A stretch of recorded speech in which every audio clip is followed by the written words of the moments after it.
Hey nerds, Farmer Jesse here. Welcome to Growers Daily, your daily dose of ecological farming insight. Today we are getting nerdy about setting, achieving, and then monitoring farm goals, simple ways to track planting schedules, and we talk about planting a late dry bean. Like I said, it's a nerdy mailbag day, so let's do it.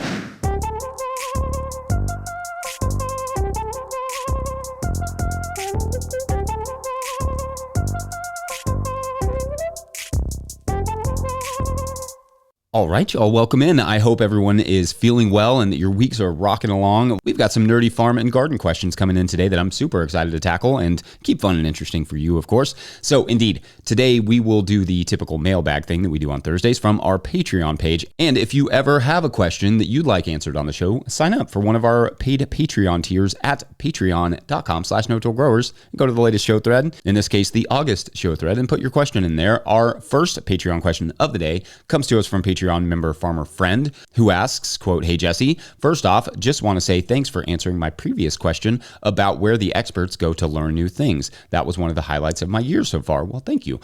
Two questions this time, and no problem if you have to split them up. One, how do the experts figure out whether their crop plan is an attainable goal? Is there some metric like number of beds planted in the year that helps you know if you can actually do it? I struggle with setting attainable goals at every level. Crop planning for the first year, planning for the week, writing the task list for the day. I've tried using timers to get a sense of how long tasks will take, but that's only gotten me so far because it depends on the weather, the bed's history, the worker's level of experience, etc. I want to focus on the crop planning level because it seems like it has the biggest influence on attainability, end quote. Okay, so good stuff here. Thank you. And the first thing I should say is that when you are just starting out in this business of farming, you are going to make just unbelievable number of mistakes and get lots of things wrong. Today's experts are that way by trial and error, emphasis on error, not by talent. You have to allow for a fair amount of failure in your first year or two or five. Crop plans gather relevant data and engage with it over the winter as you're crop planning. So in terms of knowing what's quote unquote attainable, just assume that about like 30% of what you hope to do will fail those first 2 years. That sounds like a lot, but if you've never grown food professionally and you take it seriously, 70% success in the first year or two is going to be a win. So that's the first thing to take into consideration to keep crop plans attainable. Now, knowing that, everything starts with a budget. Gardens do not start in the soil, but they start on paper, or really spreadsheets preferably. What I mean is that you need to know what you need to earn first and then work back from there. So let's say you do your farm and family budget and determine that the amount of money that you need to gross from the gardens this year is $50,000 gross. So that's before expenses. That's really low, but realistic for a beginning grower. Then you can assume 30% failure for the first year or two. And of course, if it doesn't fail, bonus. So maybe you plan out your gardens with the goal of like, let's say 65K, that's 50K plus 30% in gross earnings. To keep things simple, maybe you have 100 beds. So each bed has a gross of $650 in the course of the year. Therefore, as you are planning out your crops, you look at the plan for each and do a rough estimate of what each wood could realistically earn. Some might earn more than $650, like perhaps lettuce and radishes. Those are pretty high earners. And some might earn less, like potatoes. In the end, though, does it add up to your goal? Farmer Friend had also asked, as a second part of that question, quote, how do you prioritize what to do and what to let go? What do you do when it turns out you've set an unattainable goal? Are there any tools you can recommend that help you do this? Thanks for all you do to help the world. It helps me keep my head up, end quote. Thank you. And it really does come down to looking at the numbers, the harvest for each bed, the costs, etc., and asking yourself, do some beds need an extra crop to make up the difference? Is this or that crop worth growing given the amount of work that it takes or the amount of money it takes to start that crop?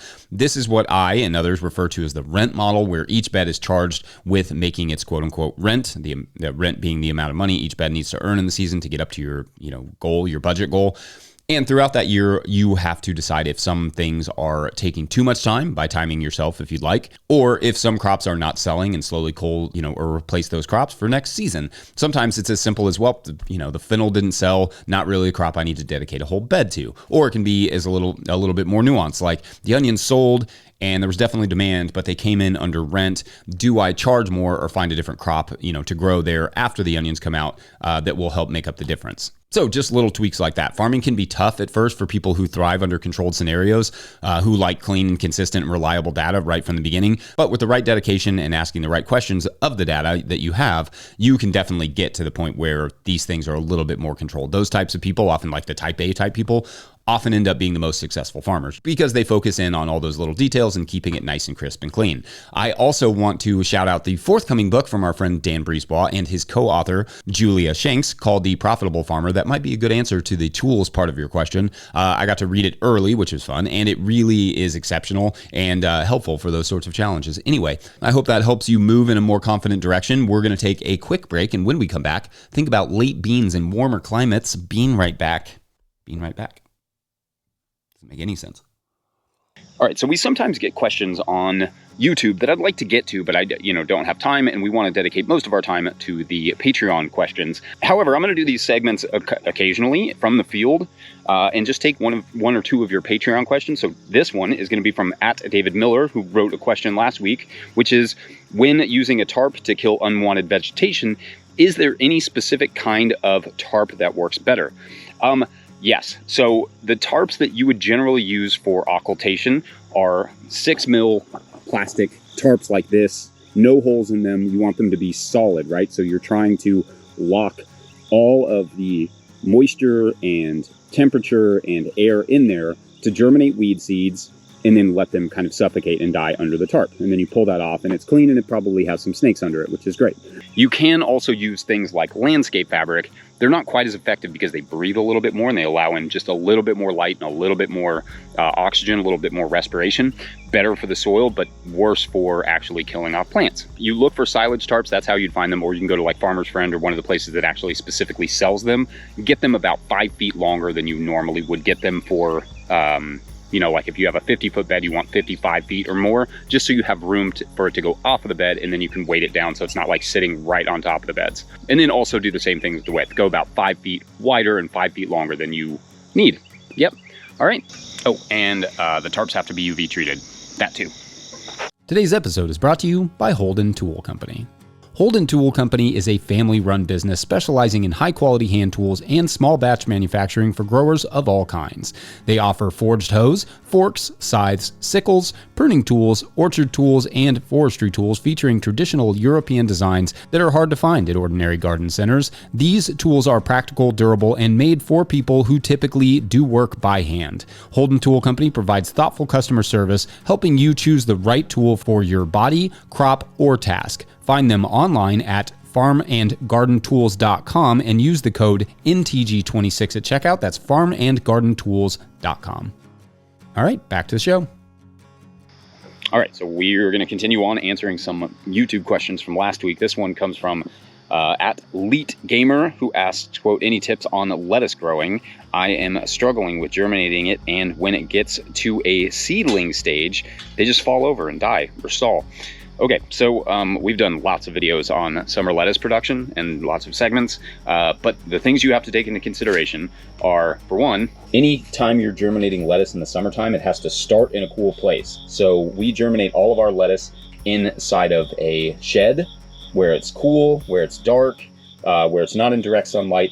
It has to be below those thermal dormancy temperatures. And then the reason it's probably stalling is it's too hot. So once it germinates, we'll put it out here in the tunnel, but we will take a tray, like when they're really, really small, and stick it over top for a little bit of extra shade. We'll keep it well watered, not too watered. If you water it too much, it will rot, but keep it well watered. Bottom watering works really well. And then, the reason it's probably stalling is heat, or the reason they're falling over, I would guess, is maybe heat, but is also probably just overwatering. Hope that helps. You can put your questions there on YouTube, and next week I'll answer some of the shorter ones, or at least the more approachable ones. All right, so our middle question of the day comes to us from Evelyn Okolquiar. Never sure if I say that right, Evelyn. But they write, quote, hi, Jesse. I'm in Yolo County, California, Zone 9B, and was considering planting dry bush beans, pinto beans, for the fall. I'm planting into a bed, which is top dressed with a manure compost blend, and I'm planning on planting in mid-August, and just wanted to see what your thoughts on the crop were and how to do it right. I've been going off my university's crop guide, but I'm sure there may be some things that they may not have covered or have skimmed over. Thanks, end quote. Okay, great question. And in general, I do love me some late green beans, but I will say a couple things here. First, a dry bean in the late season may be tough. I'm not saying it can't be done, just that the yields might be low and it could get most of the way there, and then you get a little frost and poof. That wouldn't be great.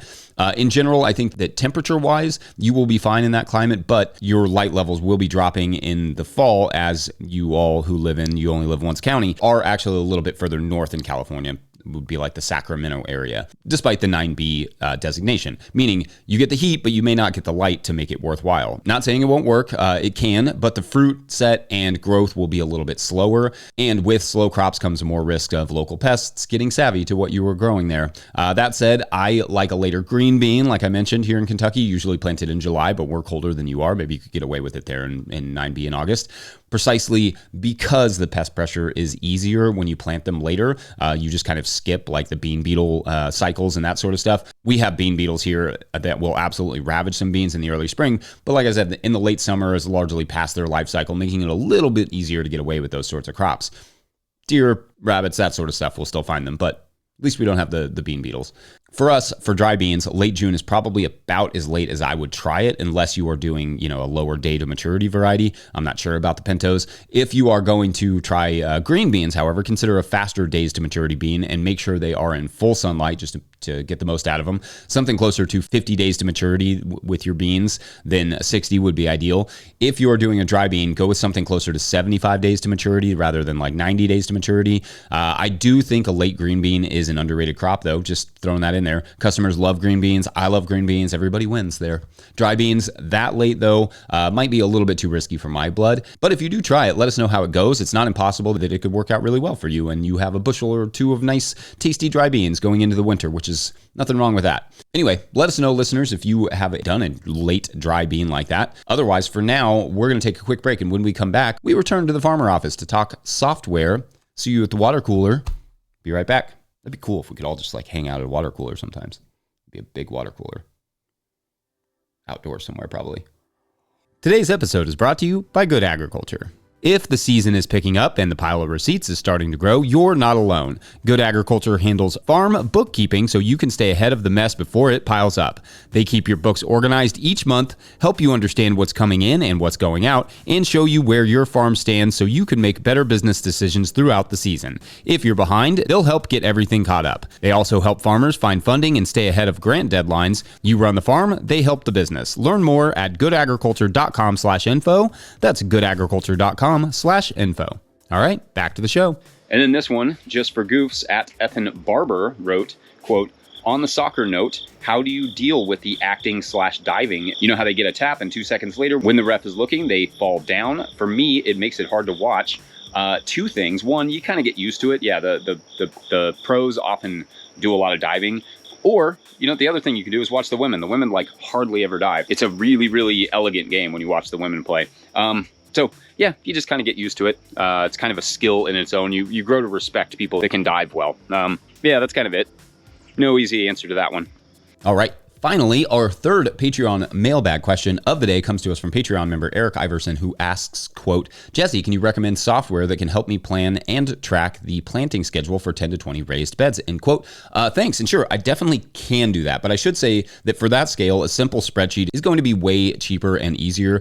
At the peak of our production, I think we had something like 130 beds going. And that's the point at where software like that is definitely going to come in handy and pay for the monthly subscriptions, presumably, unless you can find a free one. Not saying 10 to 20 beds can't still be a lot to keep up with. For sure, it can be, especially if you have another one or two other full-time jobs. But for example, I took about 10 minutes and got a good spreadsheet together via Google Sheets that you can, track basically everything you would need to keep track of for a backyard garden project, at least in the first couple of years. And if you were doing this commercially, you would probably just add a column about, seed costs, amendments, and revenue and that sort of stuff from that crop.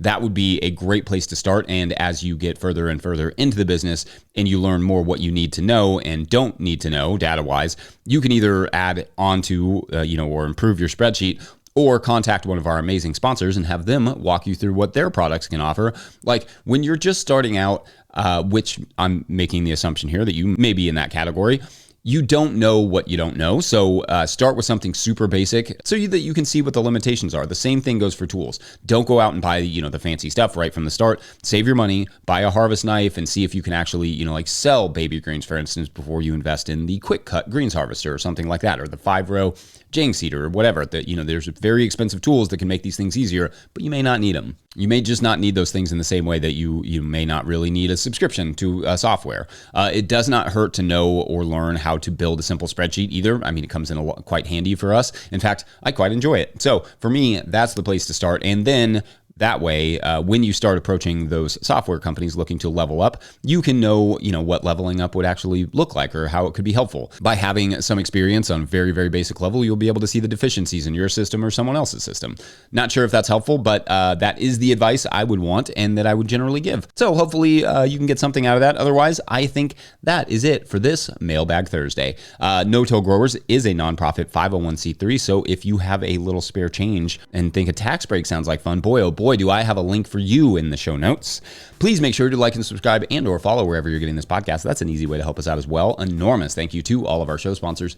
And if you'd ever like to sponsor the show, you can reach out to Farmer Michelle at no-tillgrowers.com. Big thank you to Michelle. Big thank you to the No-Till Growers Board of Directors. Huge shouts to Willie Breeding for the theme music, Mike Hilbert for the production help and editing, and my wife Hannah for absolutely everything in the world. Also, shouts to Epidemic Sound for the background music that you can hear.